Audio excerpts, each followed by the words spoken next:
Capítulo 15. Beaux Batons e Durstrang.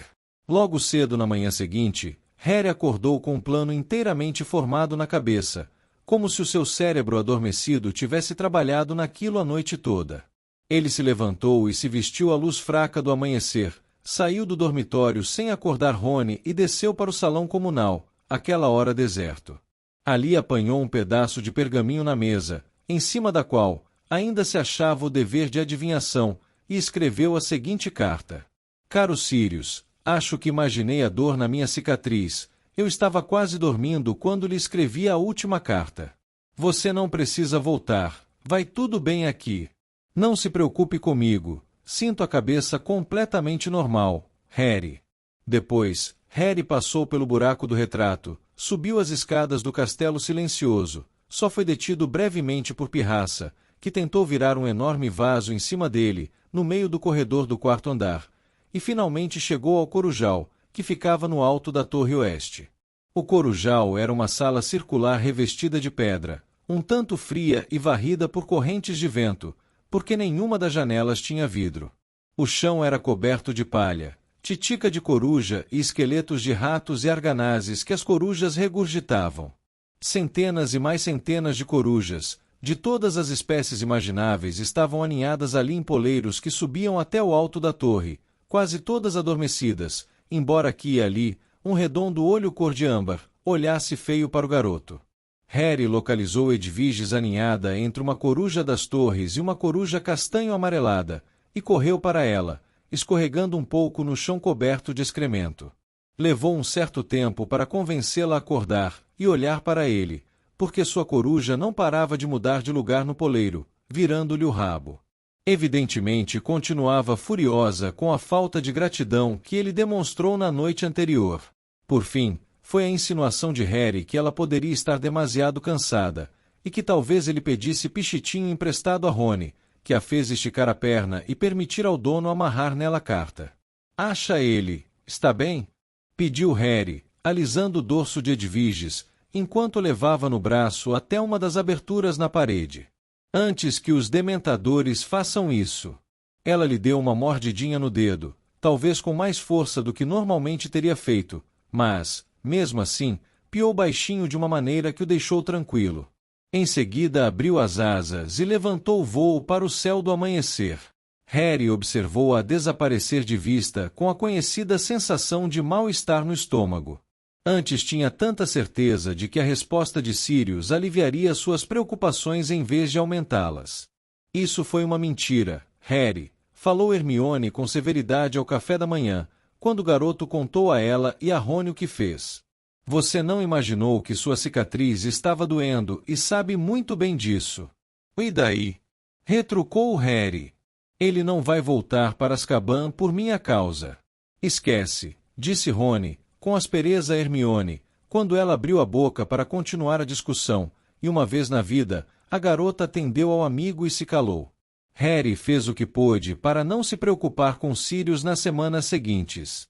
É verdade que não conseguia deixar de olhar para os lados, ansiosamente, toda manhã quando as corujas chegavam trazendo correio, e tarde da noite antes de dormir, tinha horríveis visões em que Sirius era encurralado pelos dementadores, em alguma rua escura de Londres. Mas entre um momento e outro, ele tentava não pensar no padrinho. Desejou que ainda tivesse o quadribol para distraí-lo. Nada dava tão certo para uma cabeça preocupada, quanto um treino exaustivo.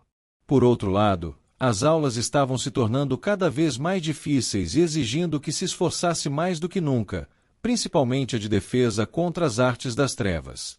Para a surpresa dos alunos, o professor Moody anunciou que ia lançar a Maldição Impérios sobre cada um deles, a fim de demonstrar o seu poder e verificar se conseguiam resistir aos seus efeitos.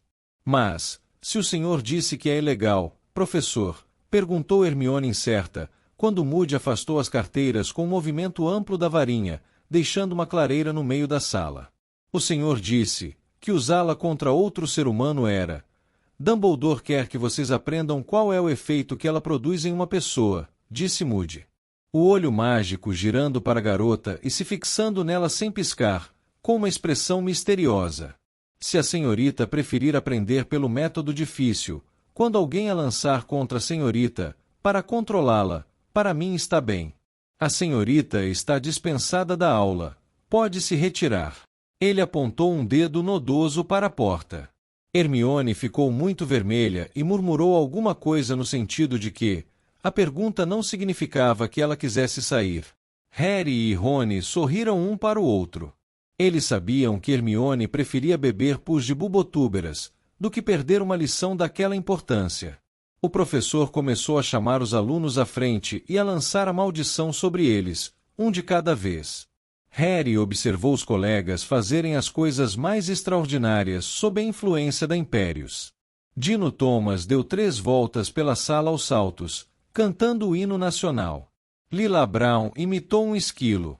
Neville executou uma série de acrobacias surpreendentes, que ele certamente não teria conseguido em condições normais.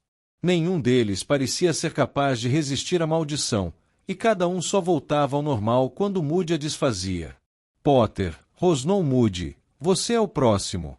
O garoto se adiantou até o meio da sala, no espaço que Moody deixou livre. O professor ergueu a varinha, apontou para Harry e disse, Império. Foi uma sensação maravilhosa. Harry sentiu que flutuava e todos os pensamentos e preocupações em sua mente desapareceram suavemente, deixando apenas uma felicidade vaga e inexplicável. Ele ficou ali extremamente relaxado, vagamente consciente de que todos o observavam. Então, ouviu a voz de olho tonto Moody ecoar em uma célula distante do seu cérebro vazio. Salte para cima da carteira. Salte para cima da carteira. Harry dobrou os joelhos obedientemente, preparando-se para saltar. Salte para cima da carteira. Mas por quê? Outra voz despertou no fundo de sua mente. Que coisa boba para alguém fazer, francamente, disse a voz. Salte para cima da carteira. Não, acho que não, obrigado, disse a segunda voz, com mais firmeza. Não, não quero. Salte. Agora. A próxima coisa que Harry sentiu foi uma imensa dor.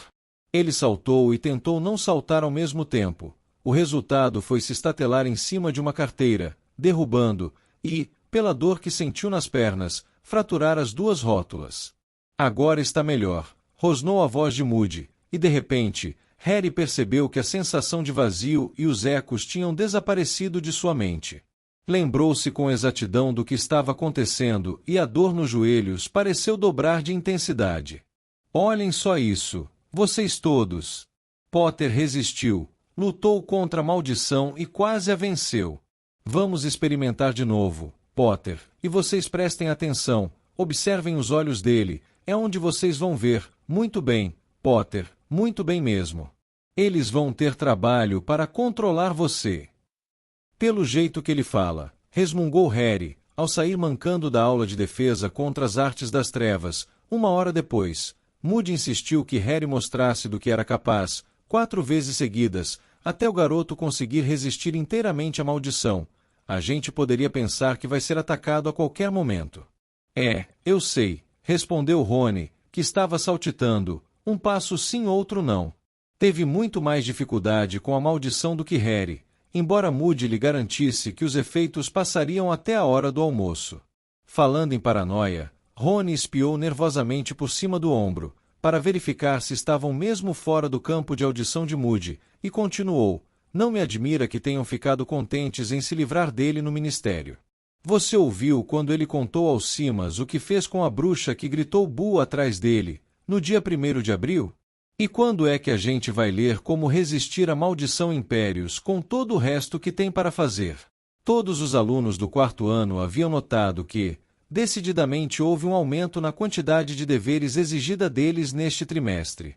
A professora Minerva explicou por quê, quando a turma gemeu particularmente alto à vista do dever de transfiguração que ela passava. Vocês agora estão entrando numa fase importantíssima da sua educação em magia. Disse ela, os olhos faiscando perigosamente por trás dos óculos quadrados. O exame para obter os níveis ordinários em magia estão se aproximando, mas não vamos fazer exames de nivelamento até a 5ª série, exclamou Dino Thomas indignado. Talvez não, Thomas, mas, me acredite, vocês precisam de toda a preparação que puderem obter. A senhorita Grande foi a única aluna desta turma que conseguiu transformar um porco-espinho em uma almofadinha de alfinetes razoável. Eu talvez possa lhe lembrar, Thomas, que a sua almofadinha ainda se encolhe de medo quando alguém se aproxima dela com um alfinete. Hermione, que tornou a corar, parecia estar fazendo um esforço para não parecer cheia de si demais. Harry e Rony acharam muita graça quando a professora Trelawney lhes disse que tinham tirado a nota máxima no dever da aula anterior de adivinhação. Ela leu longos trechos das predições que eles fizeram, comentando a impassível aceitação dos horrores que os aguardavam, mas os garotos não acharam tanta graça quando ela pediu que fizessem outra projeção para dali a 2 meses. Eles tinham quase esgotado as ideias para catástrofes. Entre mentes, o professor Binns, o fantasma que ensinava história da magia, mandou-os escrever ensaios semanais sobre a revolta dos duendes, no século XVIII. O professor Snape estava obrigando-os a pesquisar antídotos. A turma levou o dever a sério, porque ele insinuou que talvez envenenasse um deles antes do Natal, para ver se o antídoto que encontrassem faria efeito. O professor Flitwick lhes pediu para lerem mais 3 livros, em preparação para a aula de feitiços convocatórios. E até Hagrid aumentou a carga de trabalho de seus alunos. Os explosivins estavam crescendo em um ritmo excepcional, dado que ninguém ainda tinha descoberto o que comiam. Hagrid estava encantado, e como parte da pesquisa, sugeriu que fossem à sua cabana em noites alternadas, para observar os bichos e tomar notas sobre o seu extraordinário comportamento. Eu não vou, disse Draco Malfoy com indiferença, quando o professor fez essa proposta com ar de Papai Noel, tirando um brinquedo muito vistoso do saco. Já vejo bastante dessas nojeiras durante as aulas. Obrigado. O sorriso desapareceu do rosto de Hagrid. Você vai fazer o que mando, rosnou ele, ou vou arrancar uma folha do livro do professor Moody. Ouvi falar que você ficou muito bem de Doninha, Malfoy. Os alunos da Grifinória deram grandes gargalhadas. Malfoy enrubesceu de raiva, mas pelo visto, a lembrança do castigo de Moody ainda era suficientemente dolorosa para impedi-lo de responder. Harry, Rony e Hermione voltaram para o castelo no fim da aula, muito animados. Ver Hagrid desmoralizar Malfoy era particularmente gostoso porque, no ano anterior, o garoto se esforçou o máximo para fazer com que Hagrid fosse despedido. Quando chegaram ao saguão de entrada, viram-se impedidos de prosseguir pela aglomeração de alunos que havia ali, em torno de um grande aviso afixado ao pé da escadaria de mármore. Rony, o mais alto dos 3, ficou nas pontas dos pés para ver por cima das cabeças à sua frente e ler o aviso em voz alta para os outros 2. Torneio Tribruxo. As delegações de Beaux Batons e Durmstrang chegarão às 6 horas, sexta-feira, 30 de outubro. As aulas terminarão 1 hora antes. Genial! Exclamou Harry. É poções a última aula de sexta-feira. Snape não terá tempo de envenenar todos nós. Os alunos deverão guardar as mochilas e livros em seus dormitórios e se reunir na entrada do castelo para receber os nossos hóspedes antes da festa de boas-vindas. É daqui a 1 semana! Exclamou Ernesto Macmillan da Lufa-Lufa, saindo da aglomeração, os olhos brilhando. Será que o Cedrico sabe? Acho que vou avisar a ele. Cedrico?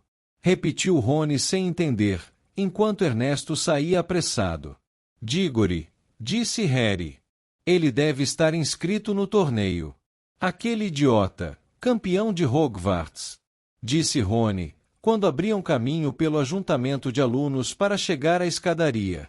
Ele não é idiota. Você simplesmente não gosta dele porque ele derrotou a Grifinória no quadribol, disse Hermione. Ouvi falar que é realmente um bom aluno, e é monitor. Ela falou isso como se encerrasse a questão. Você só gosta dele porque ele é bonito, respondeu Rony com desdém. Perdão, eu não gosto de pessoas só porque são bonitas. Retrucou Hermione indignada.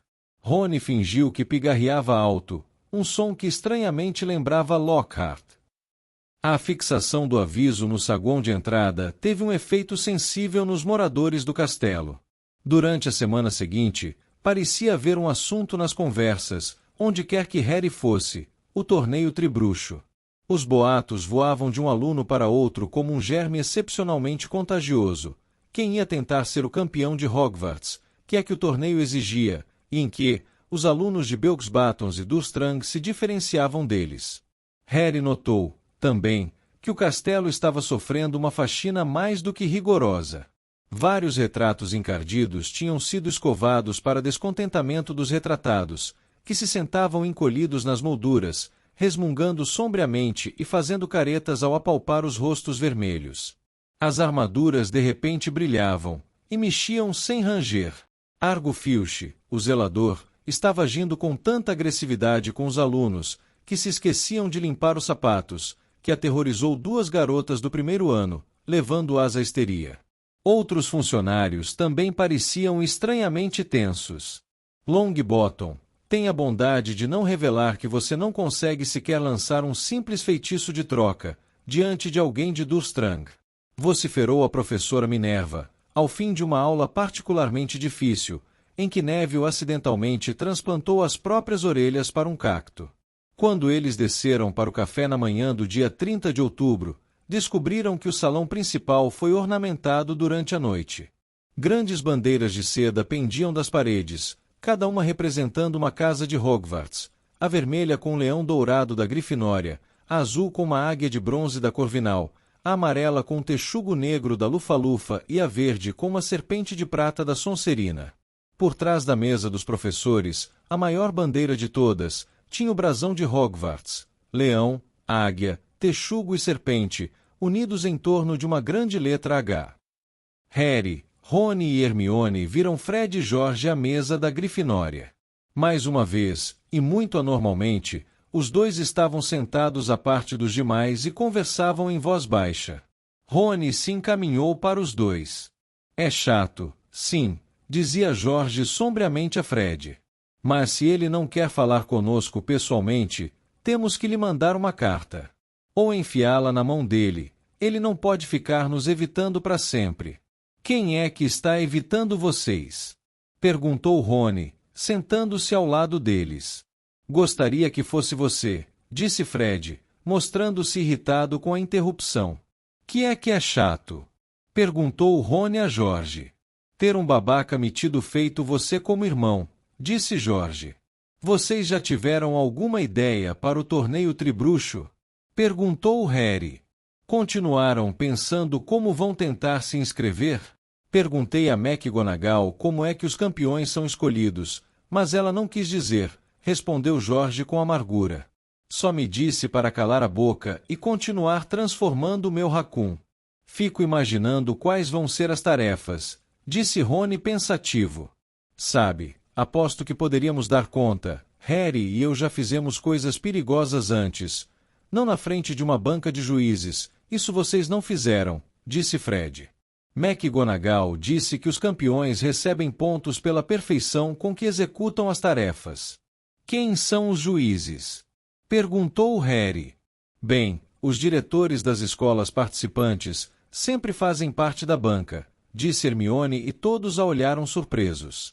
Porque os 3 ficaram feridos durante o torneio de 1792, quando um basilisco que os campeões deviam capturar saiu destruindo tudo. Ela notou que todos a olhavam e disse, com seu costumeiro ar de impaciência, quando via que ninguém mais leu os mesmos livros que ela, está tudo em Hogwarts, uma história. Embora, é claro, esse livro não seja 100% confiável. Uma história revista de Hogwarts seria um título mais preciso. Ou, então, uma história seletiva e muito parcial de Hogwarts, que aborda brevemente os aspectos mais desfavoráveis da escola. Do que é que você está falando? Perguntou Rony, embora Harry soubesse o que vinha pela frente. Elfos domésticos, disse Hermione em voz alta, comprovando que Harry acertou. Nem uma vez, em mais de 1000 páginas, Hogwarts, uma história, menciona que somos todos coniventes na opressão de centenas de escravos. Harry sacudiu a cabeça e se concentrou nos ovos mexidos.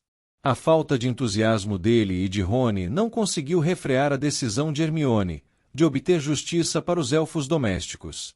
Era verdade que os dois tinham pagado os 2 sicles pelo distintivo do FALE, mas só o tinham feito para fazê-la calar-se. Os ciclis, no entanto, tinham sido gastos em vão. Se produziram algum efeito, foi o de tornar Hermione ainda mais vociferante. A garota andava atormentando os dois desde então, primeiro para usarem o distintivo, depois para persuadirem outros a fazer o mesmo, e ela também passou a caminhar pela sala comunal da Grifinória todas as noites, encostando os colegas na parede e sacudindo latinha de coleta debaixo do nariz deles. Vocês têm consciência de que os seus lençóis são trocados, as lareiras acesas, as salas de aula limpas e a comida preparada por um grupo de criaturas mágicas, que não recebem salário e são escravizadas. Ela não parava de lembrar a todos com veemência. Alguns colegas, como Neville, tinham pagado só para Hermione parar de fazer cara feia para eles. Alguns pareceram ligeiramente interessados no que a garota tinha a dizer, mas relutavam a assumir um papel mais ativo no movimento. Muitos encaravam a coisa toda como piada.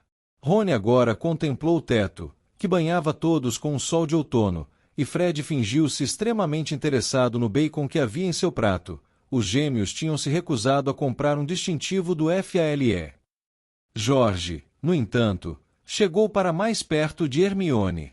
Escuta aqui, Mione, você já foi à cozinha? Não, claro que não, respondeu a garota secamente. Nem posso imaginar que os alunos devam. Bom, nós já fomos, disse Jorge, indicando Fred, várias vezes para afanar comida. E encontramos os elfos e eles estão felizes. Acham que têm o melhor emprego do mundo. É porque eles não têm instrução e sofrem lavagem cerebral. Começou Hermione acaloradamente, mas suas palavras seguintes foram abafadas pelo ruído de asas que vinha do alto, anunciando a chegada das corujas com o correio. Harry ergueu os olhos, e na mesma hora, avistou Edviges que voava em sua direção. Hermione parou de falar abruptamente. Ela e Rony observaram a coruja, ansiosos, enquanto a ave batia as asas rapidamente, para descer e pousar no ombro de Harry, depois fechou-as e estendeu a perna, cansada. Harry desamarrou a resposta de Sirius e ofereceu a Edwige suas aparas de bacon, que ela comeu grata. Então, verificando que Fred e George estavam absortos em novas discussões sobre o torneio tribruxo, Harry leu a carta de Sirius, aos cochichos, para Rony e Hermione. Não me convenceu, Harry. Estou de volta ao país e bem escondido. Quero que me mantenha informado de tudo o que estiver acontecendo em Hogwarts. Não use Edviges, troque de corujas e não se preocupe comigo. Cuide-se. Não se esqueça do que lhe disse sobre a cicatriz, Sirius. Por que é que você precisa trocar de corujas? Perguntou Rony em voz baixa. Edviges chama muita atenção, respondeu Hermione na mesma hora. Ela se destaca, uma coruja muito branca que fica voltando para o lugar em que ele está escondido. Quero dizer, ela não é um pássaro nativo, não é mesmo? Harry enrolou a carta e guardou-a dentro das vestes, se perguntando se estaria se sentindo mais ou menos preocupado do que antes. Supunha que o fato de Sirius ter conseguido voltar sem ser apanhado já era muito. Tampouco podia negar que a ideia de que seu padrinho estava muito mais próximo era reconfortante. Pelo menos não teria que esperar tanto por uma resposta todas as vezes que lhe escrevesse. Obrigado, Edviges, disse acariciando-a. Ela piou sonolenta, meteu o bico rapidamente no cálice de suco de laranja do garoto, depois tornou a levantar voo, visivelmente desesperada para tirar um longo sono no corujal. Havia uma sensação de agradável expectativa no ar aquele dia. Ninguém prestou muita atenção às aulas, pois estavam bem mais interessados na chegada das comitivas de Beaux Batons e Durmstrang, à noite. Até poções foi mais tolerável do que de costume, porque durou meia hora menos. Quando a sineta tocou mais cedo, Harry, Rony e Hermione subiram depressa para a torre da Grifinória, largaram as mochilas e os livros, conforme as instruções que tinham recebido, vestiram as capas e desceram correndo para o saguão de entrada. Os diretores das casas estavam organizando os alunos em filas. Weasley, endireite o chapéu, disse a professora Minerva secamente a Rony. Senhorita Patil, tire essa coisa ridícula dos cabelos. Parvati fez cara feia e retirou o enorme enfeite de borboleta da ponta da trança.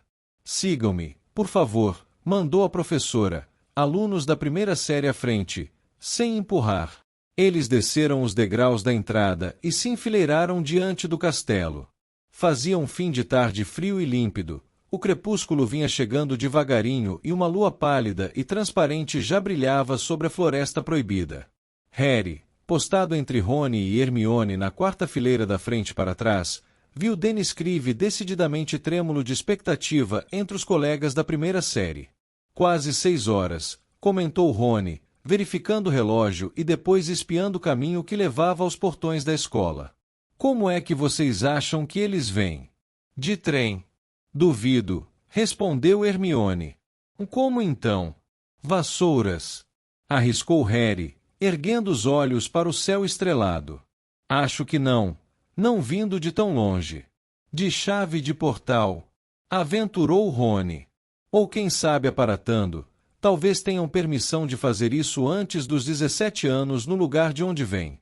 Não se pode aparatar nos terrenos de Hogwarts. Quantas vezes tenho que repetir isso a vocês? Falou Hermione com impaciência. Os garotos examinavam empolgados e atentos os jardins cada vez mais escuros, mas nada se movia, tudo estava quieto, silencioso, como sempre. Harry começava a sentir frio. Desejou que os visitantes chegassem logo. Talvez os estudantes estrangeiros estivessem preparando uma entrada teatral. Lembrou-se do que o Sr. Weasley disse no acampamento antes da Copa Mundial de Quadribol. Sempre os mesmos, não resistimos à tentação de fazer farol quando nos reunimos. E então Dumbledore falou em voz alta da última fileira, onde aguardava com os outros professores. Ahá! A não ser que eu muito me engane, a delegação de Beaux Batons está chegando. Onde? Perguntaram muitos alunos ansiosos, olhando em diferentes direções. Ali, gritou um aluno da sexta série, apontando para o céu sobre a floresta. Alguma coisa grande, muito maior do que uma vassoura, ou, na verdade, sem vassouras, voava em alta velocidade, pelo céu azul escuro em direção ao castelo, e se tornava cada vez maior. É um dragão! Gritou esganiçada uma aluna da primeira série, perdendo completamente a cabeça. Deixa de ser burra, é uma casa voadora, disse Dennis Creevy. O palpite de Dennis estava mais próximo, quando a sombra gigantesca e escura sobrevoou as copas das árvores da floresta proibida, e as luzes que brilhavam nas janelas do castelo a iluminaram. Eles viram uma enorme carruagem azul clara, do tamanho de um casarão, que voava para eles, puxada por 12 cavalos alados, todos baios, cada um parecendo um elefante de tão grande. As 3 primeiras fileiras de alunos recuaram quando a carruagem foi baixando para pousar uma velocidade fantástica. Então, com um baque estrondoso que fez Neville saltar para trás e pisar no pé de um aluno da 5ª série da Sonserina, os cascos dos cavalos, maiores que pratos, bateram no chão. Um segundo mais tarde, a carruagem também pousou, balançando sobre as imensas rodas, enquanto os cavalos dourados agitavam as cabeçorras e reviravam os grandes olhos cor de fogo. Harry só teve tempo de ver que a porta da carruagem tinha um brasão, 2 varinhas cruzadas, e de cada uma saíam 3 estrelas, antes que ela se abrisse. Um garoto de vestes azul clara saltou da carruagem, curvado para frente, mexeu por um momento em alguma coisa que havia no chão da carruagem e abriu uma escadinha de ouro. Em seguida, recuou respeitosamente. Então Harry viu um sapato preto e lustroso sair de dentro da carruagem, um sapato do tamanho de um trenó de criança, acompanhado, quase imediatamente, pela maior mulher que ele já viu na vida. O tamanho da carruagem e dos cavalos ficou imediatamente explicado. Algumas pessoas exclamaram.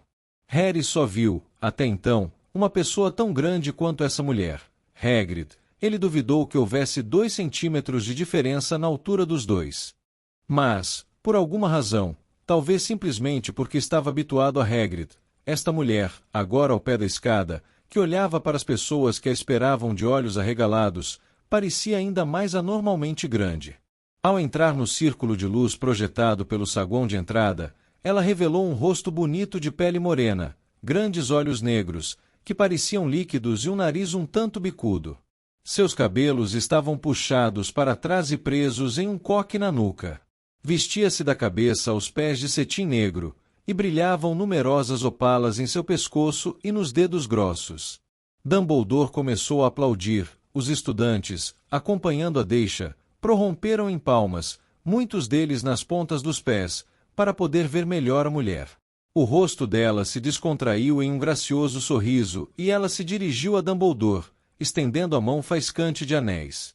O diretor, embora alto, mal precisou se curvar para beijar-lhe a mão. Minha cara Madame Maxime, disse. Bem-vinda a Hogwarts.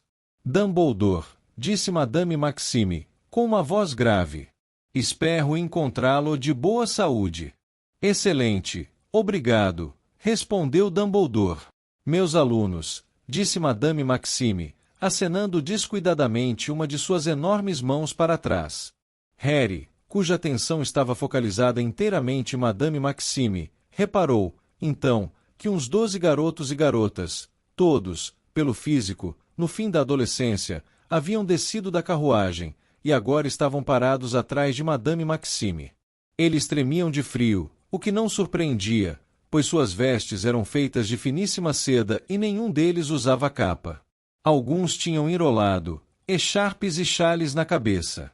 Pelo que Harry pôde ver de seus rostos, estavam à enorme sombra de sua diretora. Eles olhavam para o castelo, com uma expressão apreensiva.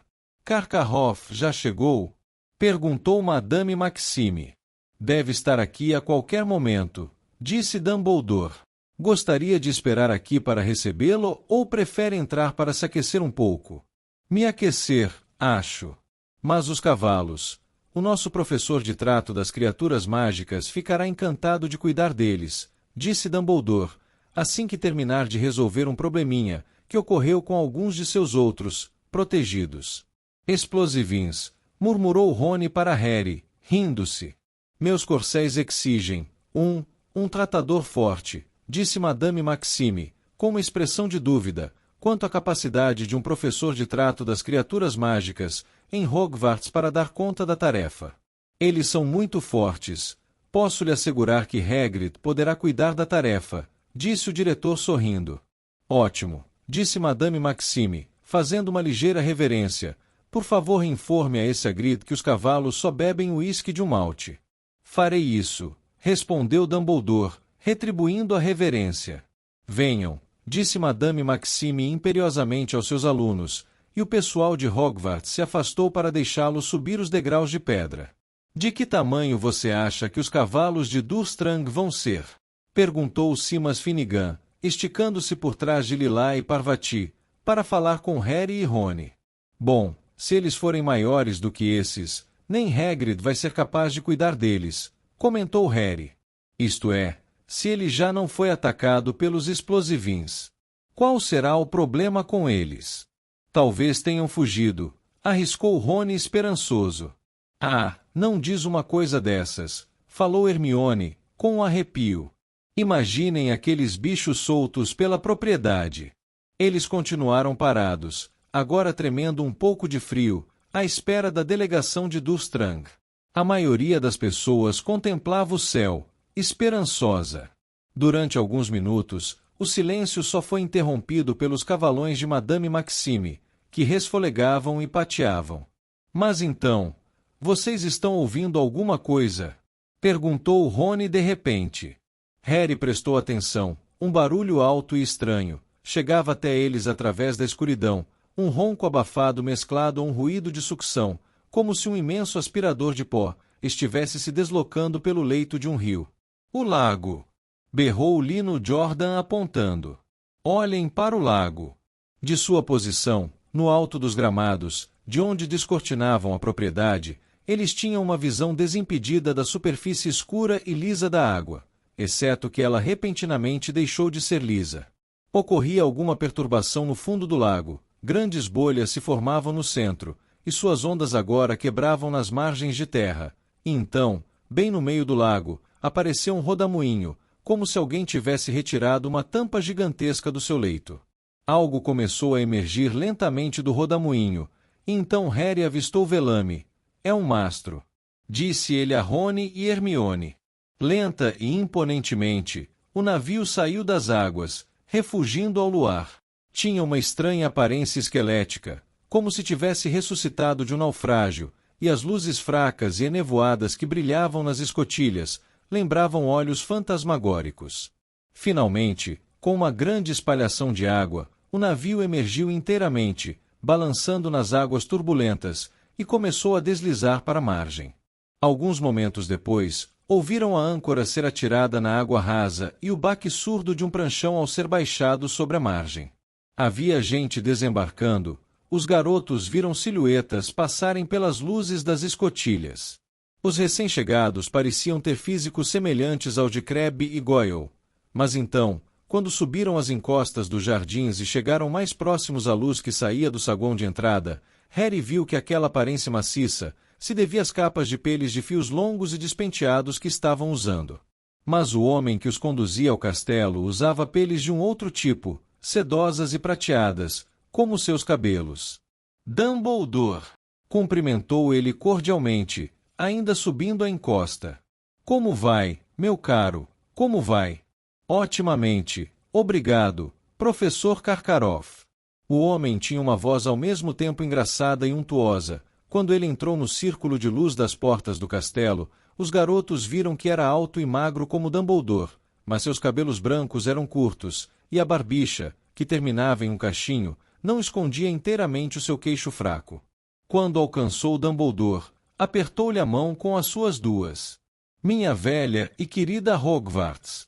exclamou, erguendo os olhos para o castelo e sorrindo. Seus dentes eram um tanto amarelados, e Harry reparou que seu sorriso não abrangia os olhos, que permaneciam frios e astutos. "Como é bom estar aqui! Como é bom! Vitor, venha, venha para o calor. Você não se importa, Dumbledore? Vitor está com um ligeiro resfriado." Karkaroff fez sinal para um de seus estudantes avançar. Quando o rapaz passou, Harry viu de relance um nariz grande e curvo e sobrancelhas escuras e espessas. Não precisava do soco, que Rony lhe deu no braço, nem do cochicho na orelha para reconhecer aquele perfil. "Harry, é o Krum",